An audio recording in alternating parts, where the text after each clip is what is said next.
Welcome, everybody. This is one of my very, very favorite topics, so it may be hard to be a totally non-involved moderator, but I'll do my best. Our topic today is regenerative, sustainable community development, why it's important, and the changes we are going to be making to the school's graduate certificate in this area. First, I would like to welcome our newest member, a dear colleague of mine from a former student. They're all dear colleagues, but Rob is a former student as well. Dr. Rob Newell, who holds the Canada Research Chair in Climate Change, Biodiversity and Sustainability, and joined our school at the beginning of July, I believe. He brings incredible experience in integrated planning to us. We are also joined by Dr. Hilary Leighton, Program Head of the Certificate Program, to mention only one thing, and Dr. Bill Dushenko, an adjunct professor with SES. And throughout our discussion, they will probably touch a bit more on some of the many things that they're working on. Hilary, I'd like to start first with you. Why have you changed the name from Sustainable Community Development to Regenerative Sustainable Community Development? Well, thank you for asking, Anne. I'm really thrilled to be here with my lovely colleagues and with all of you folks here today. And a big shout out to Diana Smith. I see you there in the audience. So lovely to see you. Another sustainable community development aficionado. So to answer that, to me, regenerative sustainability is less of a thing and more of a way of being, with everyone playing an essential role in the health of the whole of the ecological system. And when I say everyone, I mean including the more than human world.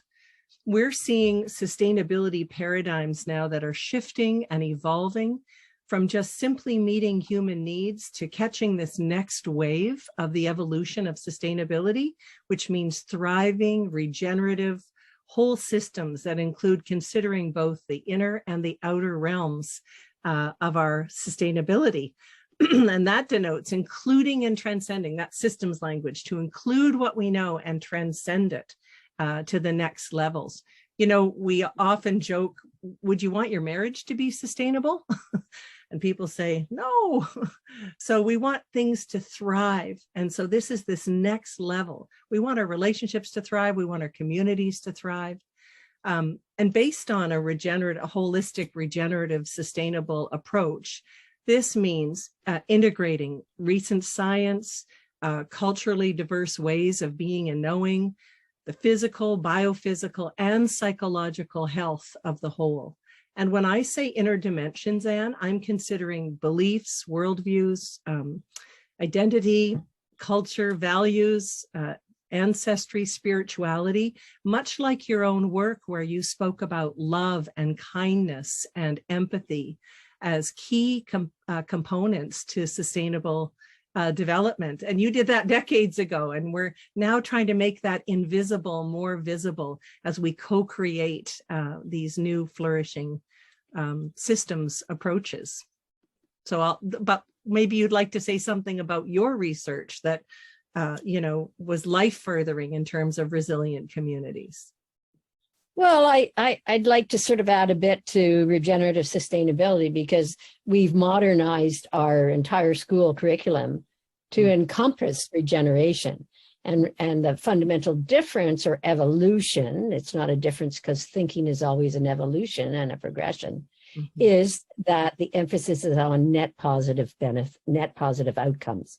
So it's very, very much based on the solutions and the ways forward, and of course the integration of human well-being and natural well-being. Nancy, I'm going to ask you to put essentially the best journal article I've read on regenerative sustainability and why we should move to it. And I highly recommend that everybody read it. But I once said, and maybe, you know, I don't know, maybe you don't change as much. You think you do, you think you develop.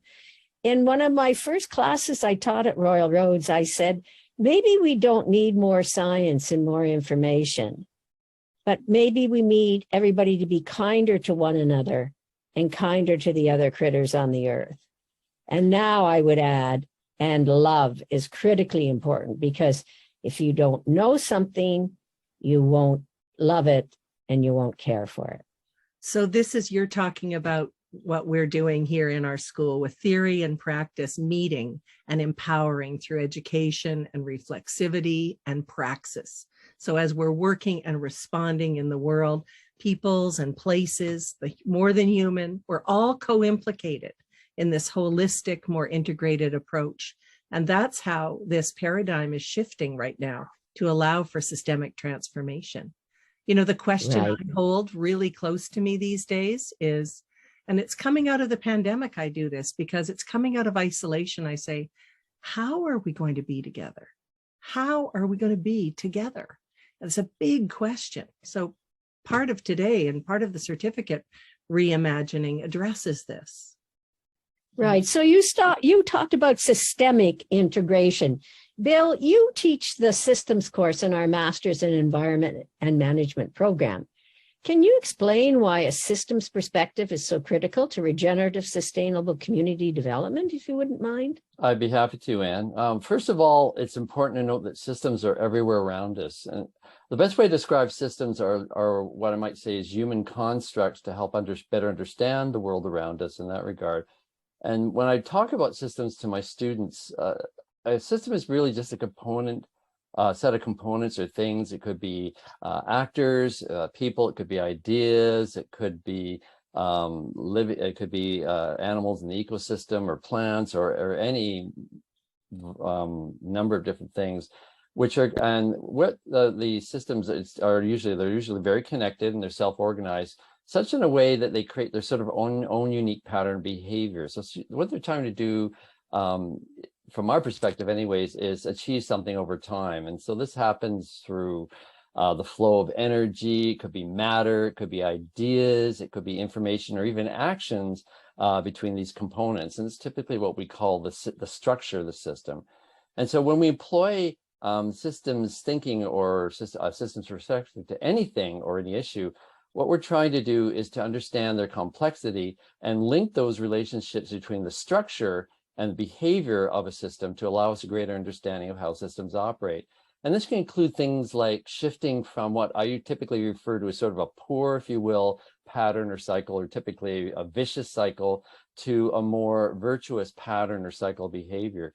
And when we're able to do this, what this does is allows us to better understand the choices that we've got available for managing and adapting to sort of what I refer to as complex social ecological systems. So we're talking about human as well as natural systems together to address environmental problems related to climate change, biodiversity, and well-being. So when we characterize regenerative sustainable development, I'm going to read you a really great quote from Patricia Mang and Ben Haggard's book.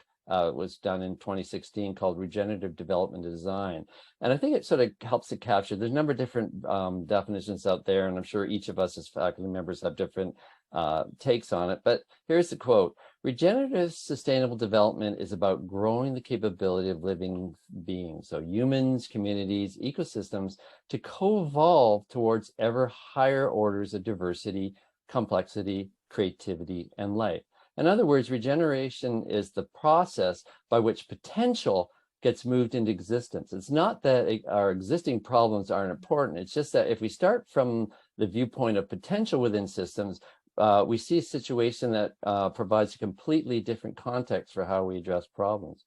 So systems thinking, really as part of regenerative sustainability, allows us to sort of identify those nodes or those components within the system that we've identified where the greatest potential exists for leveraging or some type of intervention to support a more virtuous coevolution of both society and nature together as part of these social ecological systems I refer to. And I've got some good examples. And one example might be looking at a community asset. It could be a building, it could be an ecosystem, it could be a social structure, it might be a meeting place, to examine how the regenerative potential of this particular node or asset as part of the larger system might be realized to move the system, as I mentioned, to higher levels of diversity and complexity. So really, the idea is giving life rather than diminishing it. And this can also create ripple effects throughout the system. And so one good example of that is like establishing a community garden, including trees and vacant lots in impoverished areas of a city. Think about a way that a community garden might help to build not only self-esteem, nurturing, caring, and love, a lot of the things that that and Hilary were talking about, but also the idea that they can also help to improve the quality of life within community as well, as in terms of a food source, area where if we use greening helps to green, otherwise very cement-like and very static and types of building structures in that way. So really giving life, if you will, and caring and nurturing to a community. And so the resulting potential from such nodes with foresight, planning, and design, something that Rob will probably talk about in a couple of minutes, can actually ripple out from these nodes to support human well-being, both socially and economically, as well as the co-evolution of natural systems, which support a lot of these important services that we rely on for life, as well as the civilization as we know it. So that's, if you will, sort of in a nutshell, the first course of the graduate certificate program in that regard. But it gives you a feeling of how we can take regenerative sustainability and actually put it, visualize it, and then put it into practice, if you will. So I've talked enough, and I'll pass it back over to you, Anne. Thanks. Thanks, Bill, very much. Okay, Rob, can you tell us a little bit about your very well-deserved Canada Research Chair agenda? Yeah, absolutely. And the great thing about me following Bill is that I'm actually basically going to give examples of what Bill was just talking about in practice and research. So I'm just going to share a couple slides. I think it will just help to get some visuals of the type of work that I do and I will be doing. So in essence, the Canada Research Chair title that I have is Climate Change, Biodiversity, and Sustainability. That feels like encompasses everything, right? And it is quite broad, but the research that's involved in this is actually about integrated planning and policy. This idea of taking systems thinking to understand how different strategies link with one another and link with different outcomes. So it's this understanding that if I were, for instance, to do climate action strategies, such as making a community more walkable, what does this also do in terms of community health? What does this also do in terms of green space and ecological networks, that sort of thing.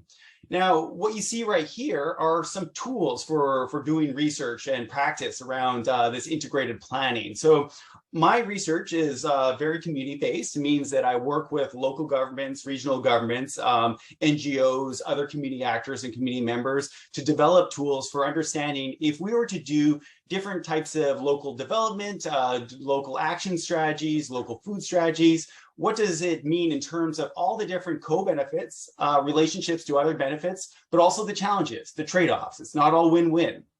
On the left right here, you see a systems model that I created with the community of Squamish to look at some of their planning needs and concerns, the things that they're really are quite challenging, and then some of the strategies they wanted to explore to see how we're going to move forward in the face of, in this particular case, rapid population growth in an area where they have constrained land. So what we did is when we're through conversations and through creative research techniques, be able to co-create this systems model that looks at how you put in different strategies. If we were to do strategy A or B, well, what does this mean in terms of a whole variety of social, environmental, and economic outcomes? The other element around this that comes up in integrated planning and the work that I do is this idea of scenario planning. So this idea of defining different futures. So what are possible desirable futures, or what are different storylines for possible ways that our community can develop, the different trajectories our community can do. With those scenario planning futures, you can explore kind of the nuanced challenges, all the different social, environmental, economic challenges with going with direction A or direction B. It gives you kind of an understanding of what sort of desirable futures do we want to do, where do we want to go. Recently, too, in a food systems vulnerability project that I completed with a bunch of colleagues, we actually also looked at possible futures we want to avoid, right? So you can actually do that too. You can also do the non-desirable future and what are the interventions to be able to avoid that.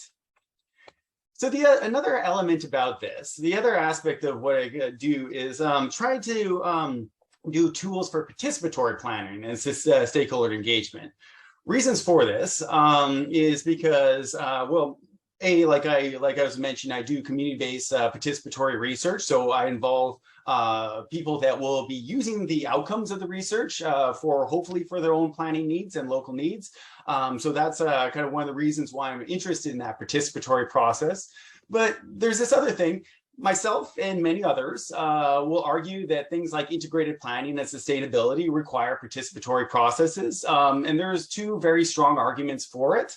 One is that this idea of integrated planning, if you're looking at systems maps and connections between a whole variety of social, environmental, and economic factors, it really just makes a lot of sense to involve a diversity of folks that have direct experience and knowledge in a variety of social, environmental, and economic factors. And then there's the other argument too, which is, perfectly just as valid, that people do have a right to have a say in how places of value, places of their homes, other sort of places of value develop, and the sort of changes and interventions and policies that be implemented in those places. So this tools piece, what it does is it tries to make sense of complexity. In the last slide, you could see those systems maps, that it can have a lot going on in there. And we could do things like integrated models where it could be quantitative. You can put a bunch of scenarios and see a bunch of indicators that come out. And I've done this and it is quite useful, but it can also be very hard for people to wrap their head around. And it also can be challenging the way that there's certain things that don't really work well just in numbers. So what you're looking at right here is a realistic visualization of some scenarios where you're looking at two different storylines. People can look at the quantitative output. It's not to say that this is not useful stuff, but looking at this visualization gives other people gives people a way to explore, for instance, how different scenarios might interact with their sense of place, whether they like things or dislike things based on certain, maybe kind of less tangible factors that have to do with the relationships with place. So it's a way of being able to engage in this complexity of different futures, the complexity of systems models. The idea is to create tools for being able to include more people in the conversation and the thinking about how we move towards different futures. And I would like to note too, I didn't actually follow the link that was put in the chat, but I'm assuming that paper is that Lee Gibbons one on regenerative sustainability, who also actually notes that this idea of participatory processes and including diverse voices is actually a component of this regenerative sustainability future. Last thing I'll just end off on is that, my research chair does look at a lot of different sort of systems models and planning processes within the context, really looking at those climate action and biodiversity conservation objectives, how different things align and conflict with it. But you can apply this process to a lot of things. So doing it with food systems and food equity in one case study. In another project that we're hoping to do, it's going to be coastal marine planning. I'm actually doing it with vertical agriculture too, like how vertical agriculture can fit within a whole constellation of social, environmental, and economic objectives and factors. So it can apply to a lot of different things, and it's very useful for thinking how different things operate in communities in different ways. Bill just gave a great example of community gardens. Community gardens and vertical agriculture, they both produce food, but they do very different things. Community gardens are a great place for social gathering, building social capital, community interaction, there's green infrastructure.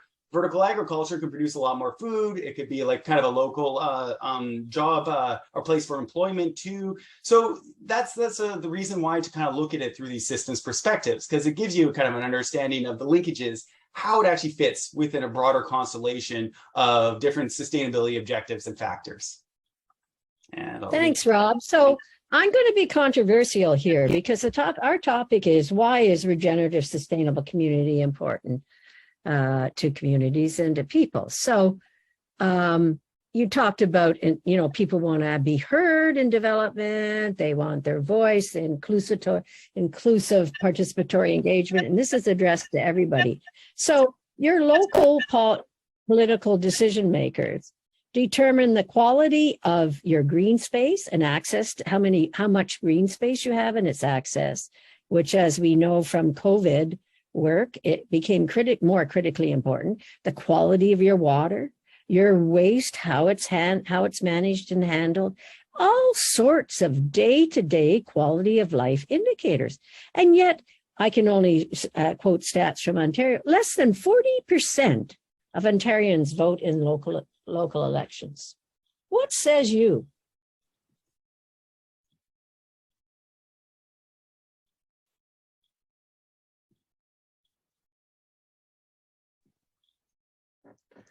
I mean, I guess to sort of clarify, I'd like to kind of maybe like just trying to kind of drill in the question, are we kind of thinking we want to include people, but there's just a general disenchantment around civic engagement? Is that kind of the concern or the question? Well, it seems that when it comes to development, and I have another provocative question about development versus planning, people really want to be involved when their view is going to be affected, for example. I don't think people talk a lot in planning and participatory process about limits. They may have in your work, Rob, and yet they don't attach importance to political decision making, given the very low turnout of people. So, what can we do? I notice there's a lot of very technical questions coming forward from the chat. We are all social scientists. Sorry, Bill, you're a natural scientist. The other three of us are social sciences. So I know, for example, that I work on large governance issues, for example. So I mean, if you don't feel, it just seems to me it's one of the paradoxes of our time that we have the opportunity to vote. And I think people don't really understand how critically important their political decision makers are to the quality of their life at the community level, at the local level. Well, there's a few things we shouldn't bring up in webinars. One of them is politics. However, I do think that people do feel disempowered to some degree, Anne, from what I've been hearing from my students and from different community groups that I'm part of, where there doesn't seem to be an idea that anything makes a difference. And I think that is that disenchantment that you're talking about, Rob. And what we're trying to do here, and maybe it's just in very small cohorts, but what we're trying to do here is bring in the kind of research that makes a difference to people, where they feel empowered, they feel they've had a chance to work on something, prototype something, work at the municipal level, and we have worked at the municipal level, affecting change, affecting policy change, just by virtue of some of these student projects, because I think this is a way to start to, elevate our interest in what happens around us, what happens in our communities, and how we can more fully participate. And I love your approach, Rob, because that's when people get really juiced. They've done something, they've prototyped something, and now they say, wow, this worked, or this worked in this way, and we can take it further in this way and bring it into our municipality or bring it into our local community. So that's why that second course in this GC is a case study. It's actually doing something that's real and live and on the ground. It's not just looking at something that happened before and saying, did it or didn't it work? It's actually doing something in this kind of excellent active engagement. And Rob and Bill are perfectly placed for this, because Rob's visualization, Bill's depth of knowing this whole idea of affecting change, these kind of social acupuncture points like community gardens that have all those different levels of systemic change. I mean, that's why we've been redesigning this certificate in this way. Anyways, I won't take up all the time, but go ahead, Rob. Yeah, I mean, I'd love to kind of riff off these points a bit too, because there's this old model from Arnstein of ladder of participation, right? Where kind of you're looking at this range of participation from inform all the way to partnering with people in decision making, right? And then in between, you have these different ranges where when moving up, it's a bit of like a consult, and then there's kind of a I'm trying to remember, I think it's engaged, but in any such case, what you're kind of seeing is a lot of times you do actually have this inform and consult stage where it might just be the quote unquote decision-making body presenting information out. And maybe when they're engaging folks or getting information back, then ultimately what you're doing is really just perhaps doing things like surveys and so forth. And similar to Hilary, what you're saying, a lot of people think that it only goes so far, right? We kind of need more innovative processes, and there are definitely a lot of interesting sort of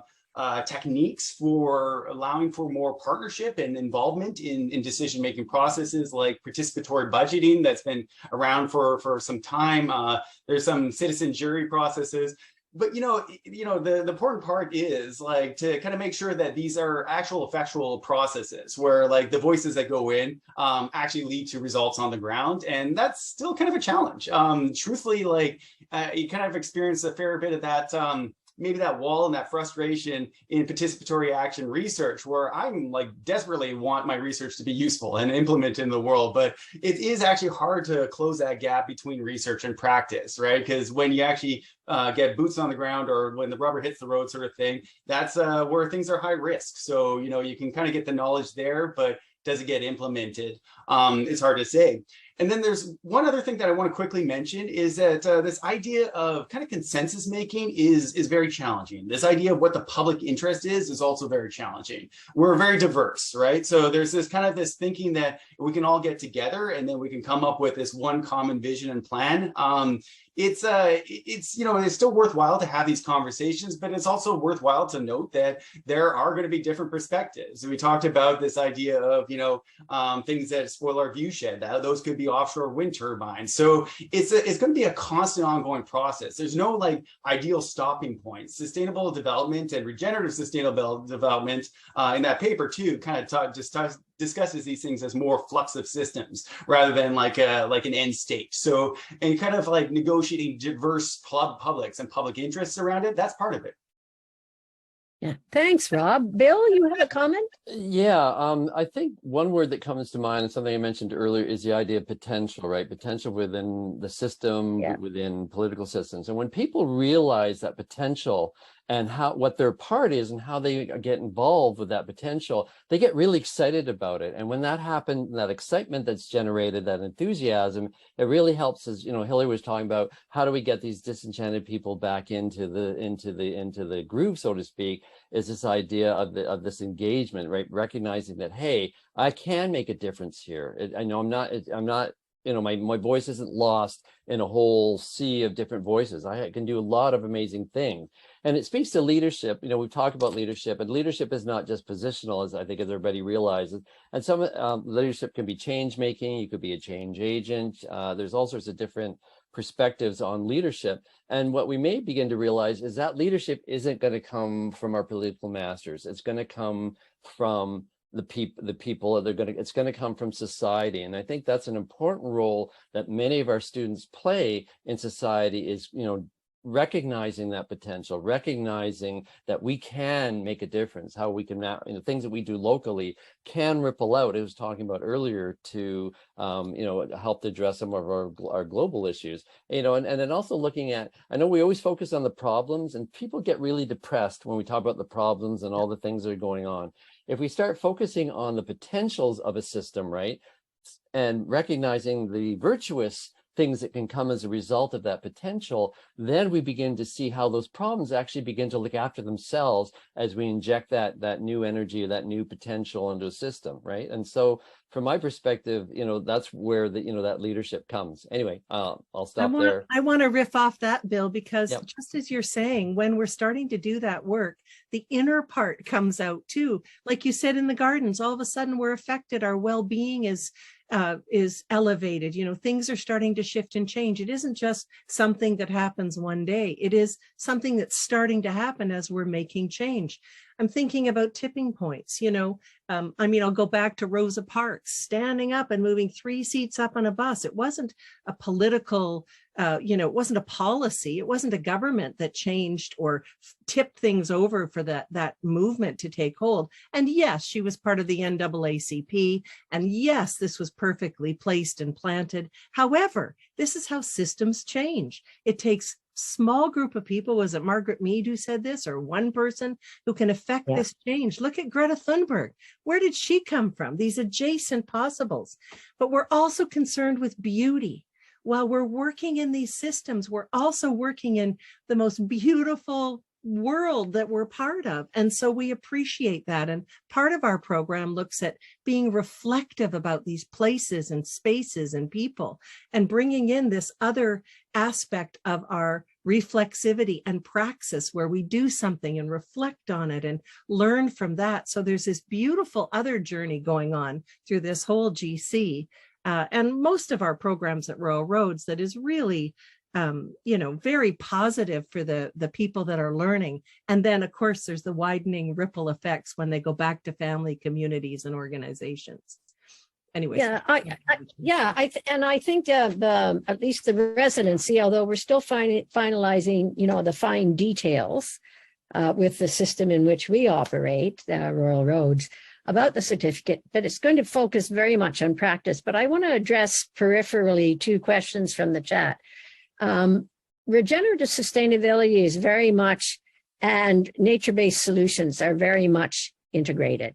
So where you're working with nature. Now, I don't believe you can ever restore an ecosystem to an a priori state, but you can regenerate it. And that's the latest thinking in ecosystem science. And so what I think, by my earlier question, what I was trying to get at is I think we have to create a cohesive social consistency for change if we want to fix this in time. And I just learned, now listen to what France is doing. So France still has a sense of the collective and the individual. And I would argue in North America, we've lost the collective because of many different reasons, neoliberalism as one. So France, when I was last there about a decade ago, every building had to state what its energy efficiency was and what its greenhouse gas emissions are. They have just in the last year pushed that even further. They have now mandated that anybody who's in a building designated an E or F, anybody renting in a building that's an E or F, doesn't have to pay rent unless it's fixed. Now, so what we also need is strong legislation. And that's why I'm putting emphasis on political decision makers, because that's where it comes from ultimately. So you need multiple levels from multiple levels of society, and we need the local to be fundamentally engaged in the day-to-day things that affect the vitality of their community.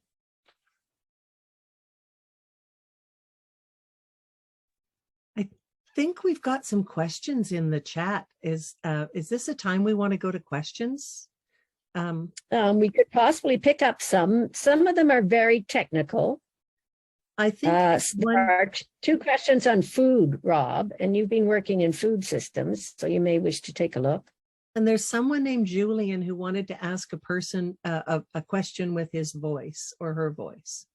That's me. Can I do it now? Oh, yeah, sure. Go ahead. Yeah, I'm Julian West. I would echo very much political decision makers matter a lot, and especially local level government is massive. I think it greatly underappreciates the role of local government on housing and climate policy.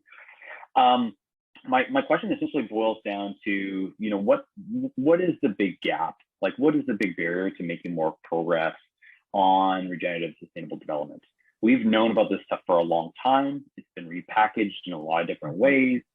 And yet we still have an incredibly unsustainable development pattern, right? We still do sprawl and tall, right? Langford is the fastest growing place in our region. The city of Victoria puts very little housing in most of its land, but it does build tall buildings. We've known since urban sprawl was beginning, this is unsustainable. And I'm very involved in sort of the public debate on this stuff. And people use the kind of facts that we're talking about for conflicting viewpoints. And one example is one side will say, hey, we need walkable neighborhoods, dense communities so you can walk and bike, get out of the car, these kind of things. Better use the land we have instead of sprawling out. The other side will say, hey, redevelopment demolishes houses, it cuts down trees, certainly doesn't feel very sustainable to me. Look how important trees are, yada, yada. Both sides try and take the moral high road on what is the sustainable path forward, authentically or not, but it's there. And the dialogue on this stuff at the public level, where you need that sort of critical mass of support to move these things forward, just isn't there. And why haven't we been able to get past that, right? We're decades into this kind of thinking, and it's just not happening yet. So what's the big barrier? Why aren't we crossing that threshold and hitting that tipping point? Sorry, good question. Rob, go ahead. Yeah.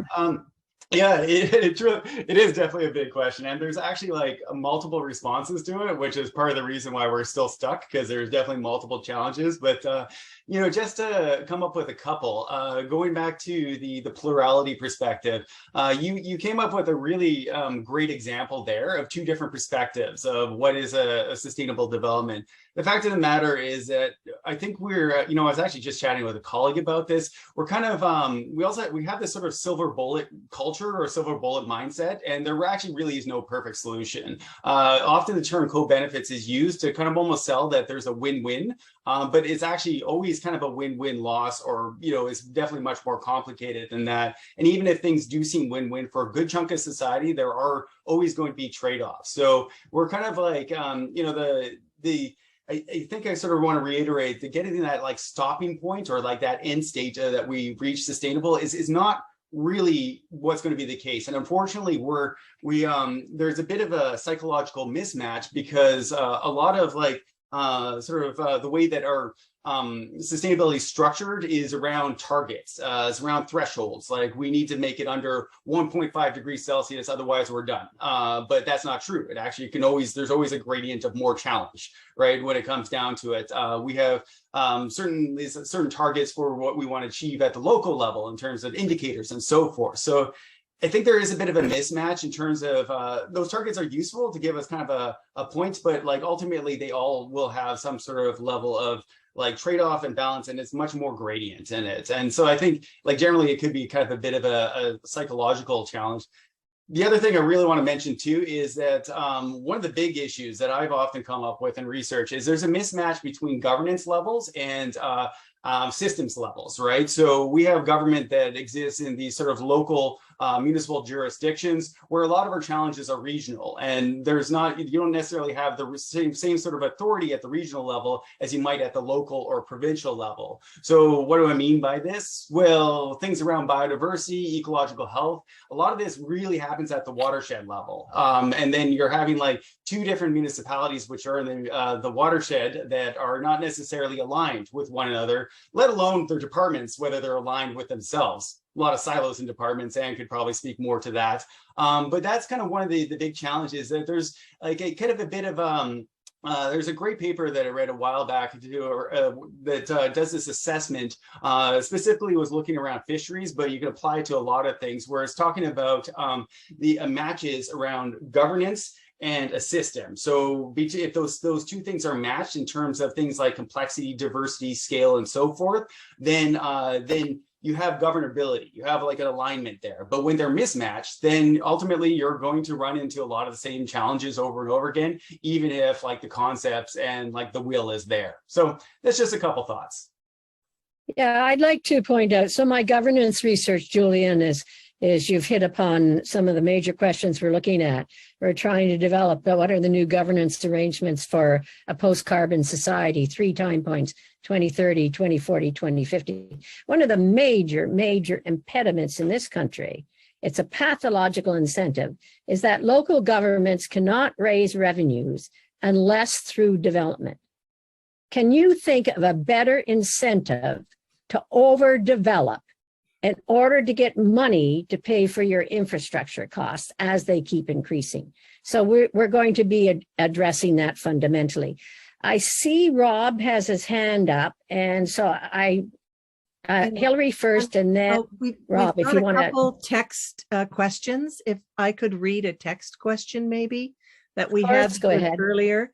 Okay, and I was sent it by Nancy too. This is from Allison. And she said, if participation is not happening where the people are, or the participants are required to go somewhere to participate, how desired is their feedback? Too many public consultation processes require people to go somewhere with no accounting for transportation, childcare, language, vernacular, and simply meeting people where they're at. Does anybody want to take that one on? Bill.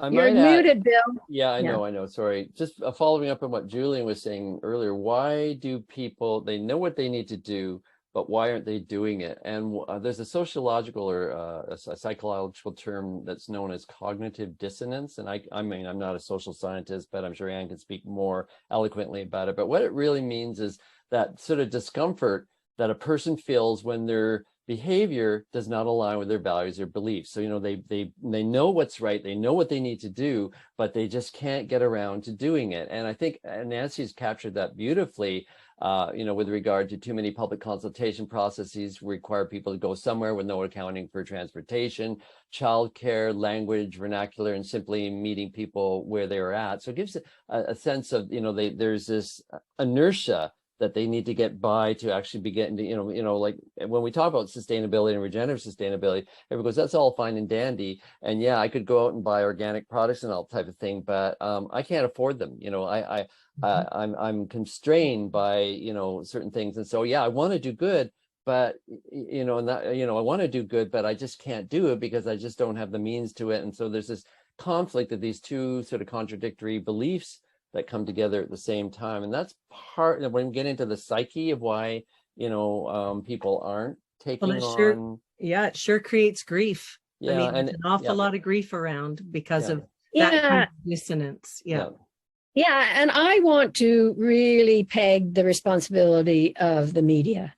I can give you a list right now of 25 very small natural solutions that local municipalities can take on. They're doable, they're feasible, they're now. The problem is we have failed, and that's why the emphasis we have in our school on regenerative sustainability. It's solution oriented. There are a myriad of things happening at the local community level. I wish I had a better memory at my late stage in life, which I don't, that, you know, we could just ream off. And they're there and they're being done. We have not even carbon neutral buildings. We have carbon restorative buildings. We have major energy innovations and retrofits in buildings across the country. That's happening now on the ground. You do not get it from the media. You do not get good news stories, although The Guardian has, thank God for my mental health, a good news newsletter every Friday.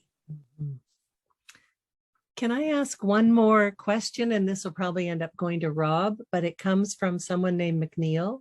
I'm interested in the role of farming and agriculture in the climate crisis and solutions. How do we bring highly industrialized and damaging food systems, I'm thinking a corn farmer in Iowa, not a conglomerate like Kraft here, into regenerative processes?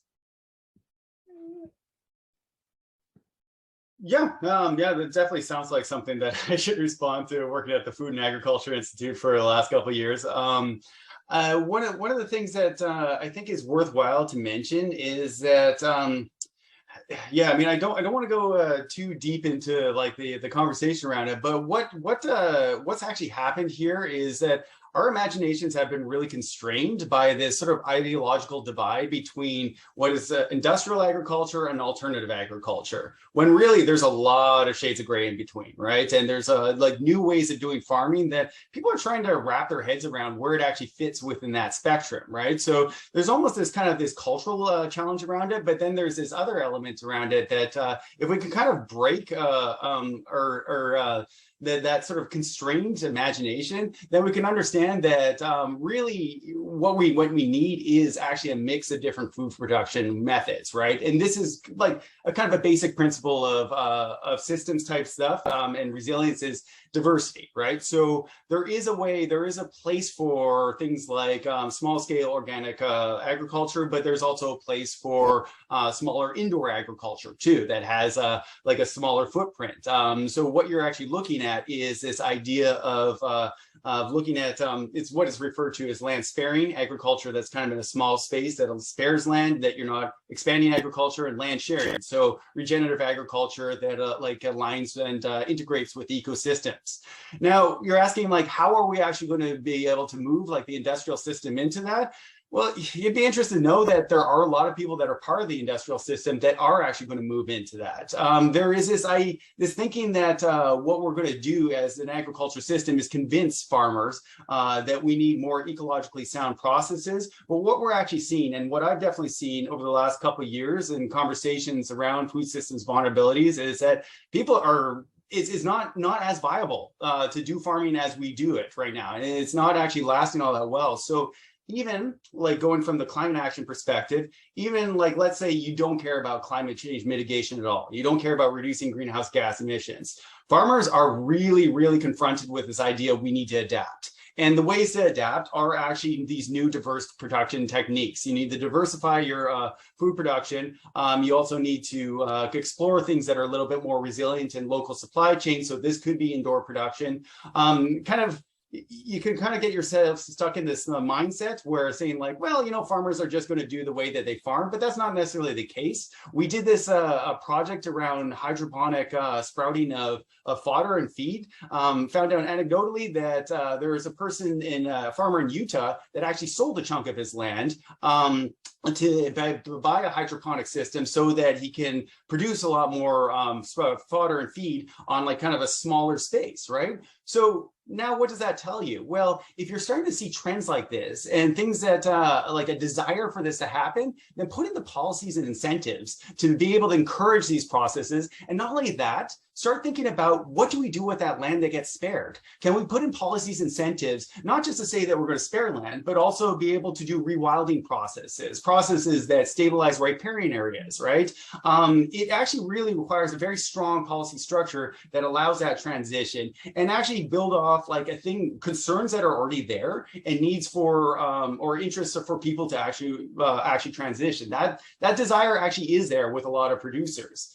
This is not right across the board. Yeah, I mean, there definitely are people that are kind of in their own sort of ways, but like, but this is one of those things that we kind of say, like, we can meet the farmers where they're actually the concerns are, what the challenges are, and then we can start thinking about a policy environment that will allow for movement towards, let's say, we can do farming on smaller spaces and actually start regenerating, rewilding some other spaces. Yeah, Greg's raised that point in the chat, you know, when the bar for sustainable development is set reasonably low, we can get private investment to pay for the development to occur. That's a critical point. When the bar is set high, that is LEED Gold or above, then only governments can fund sustainable development. And Rob's brought up a very, very important point. And, you know, governments and people vary tremendously in the urgency of the issues. One of my doctoral students found out that more conservative types didn't think it was as urgent, whereas more, I'm trying not to show my biases here, as other people who believed it more urgent felt that the timeline had to be much shorter. So Rob's been consistently raising the issue of food insecurity. And this point here, it isn't world hunger and 5-time cost increase for food for everyone worth treating as a crisis? And should we defer, I love this point, and should we defer to truck convoy democracy and crisis management? The one thing I think that we haven't emphasized here, and hopefully we will in our certificate program, and we're going to have to allow Nancy to add some things, is the intersectionality of the issues. The flooding in Pakistan is very, very much connected to the fact that they have destroyed or clear cut over 90% of their forest, and the same with wildfires. So we've got to start, once again, it's that integrated planning and perspectives. There's another question, Hilary, that perhaps you would answer on our behalf, and that is that, does this certificate program duplicate the MEM program? No, I think the question was, does it integrate into the MEM program? You know, is it part of the MEM program? Okay, yeah. And it actually isn't part of the MEM program, but it can be taken as part of the MAISE program, the MA in integrated interdependent study. No, what is it? What's MAISE? Sorry, interdisciplinary studies. Sorry. Oh, I have a PhD in interdisciplinary studies. Oh, never mind. One thing I was just thinking of here is just sort of reiterating really quickly what we're doing with the certificate, if that's all right. Anne, is this the right time for that, to talk a little bit about the revisions? Yeah, as we start to wrap.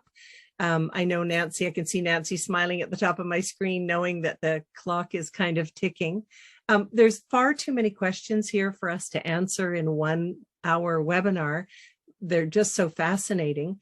But the beauty of this certificate is that, you know, the first foundational course that Bill teaches that he was talking about, with the thoughtful readings and the discussions, and really sets the tone and prepares students to work on these incredible intersectional integrative projects that are at the local level.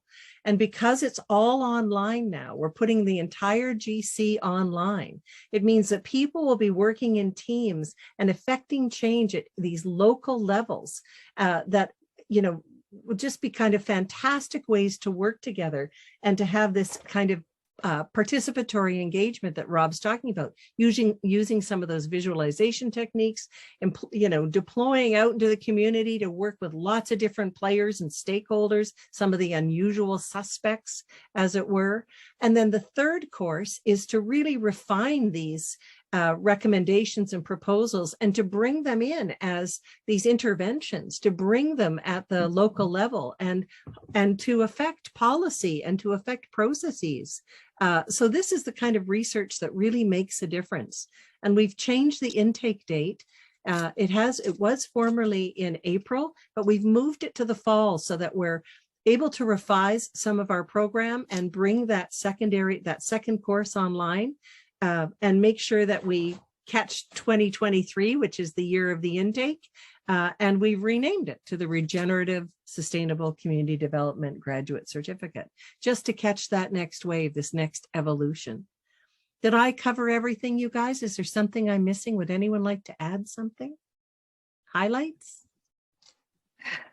We have 5 minutes, so I think we've got there's an awful lot of questions, Nancy, about the program and funding opportunities, etc., application deadline. I'm sure you will respond to those people after this webinar. So over to you. Exactly. Thank you. I think I'll share most of the links with the recording for everyone to have a look. Okay. So should we take a few more questions, Anne, or should we wrap it? Or we do have 5 minutes. I think we have to wrap it, unless if there's a specific question you would like to answer directly. There's so many. Rob? Yeah, I mean, I just wanted to kind of maybe like put out an invitation. So yeah, sorry, I haven't actually been monitoring the chat. I've just sort of been into the conversation, but I love getting emails if you want to chat a little bit more. So definitely for those that are kind of interested in maybe some of the things that I was saying, please do feel free to follow up and send me an email directly if there's anything that resonates with you, and be happy to connect afterwards. Yeah. Yeah, especially some of the farm questions. Bill? Yeah, the only thing I might add, sort of as a general comment on the idea of biofuels and substitutes for fossil fuels, think of it more as a transition to more net zero or even net negative carbon type forms of energy sources in that regard, rather than a solution. It's part of a transition, I think, that we're seeing in that regard. So I would be really careful thinking that this is, that biofuels are the be all and the end all answer to, the issues we're dealing with regard to climate change. So I'll just, and it covers kind of cuts across a couple different questions that came up with regard to that, like cellulose. I see one other question about the application deadline. So if the program is to start, it's proposed now to start in November, the application deadline would be something like September, October of next year. So that would be it's usually a couple of months before the program starts. But if there's anyone that you'd like to talk to on this call, we'd all welcome and particularly and program head, if you want to start with me, and then I can also send you off to the appropriate folks to have a chat, just feel free. We're always happy and willing to speak to anybody who has interest or questions. As you know, Nancy, you guys give out our emails all the time. It's great. We love that. Yeah, it's really good. Yeah, I'd like to thank everybody, and particularly our audience, for the wonderful, wonderful questions. Rob mentioned he hadn't been paying attention to the chat. I was paying attention to the chat, but I also can't then think of substantive replies to give back to people. And I'm sure my colleagues are the same, and I'm only moderating, really. Bill. The only thing I might add, there's a few individuals that have just come into the room. So I'm assuming, Nancy, that this session will be recorded and there'll be a link that they can go in and view what we were talking about. Is that correct? Yeah, thanks for confirming, Bill. Yeah, everybody will receive the recording in about 24 hours. Perfect. Yeah. And I want to drop a question on the table too. So as part of our governance research, we're doing case studies on a lot in Europe and some in Canada. And I can say that climate change adaptation and mitigation is exceptionally well advanced in Europe than Canada. So then we have to ask the question why, but that's the subject of another webinar.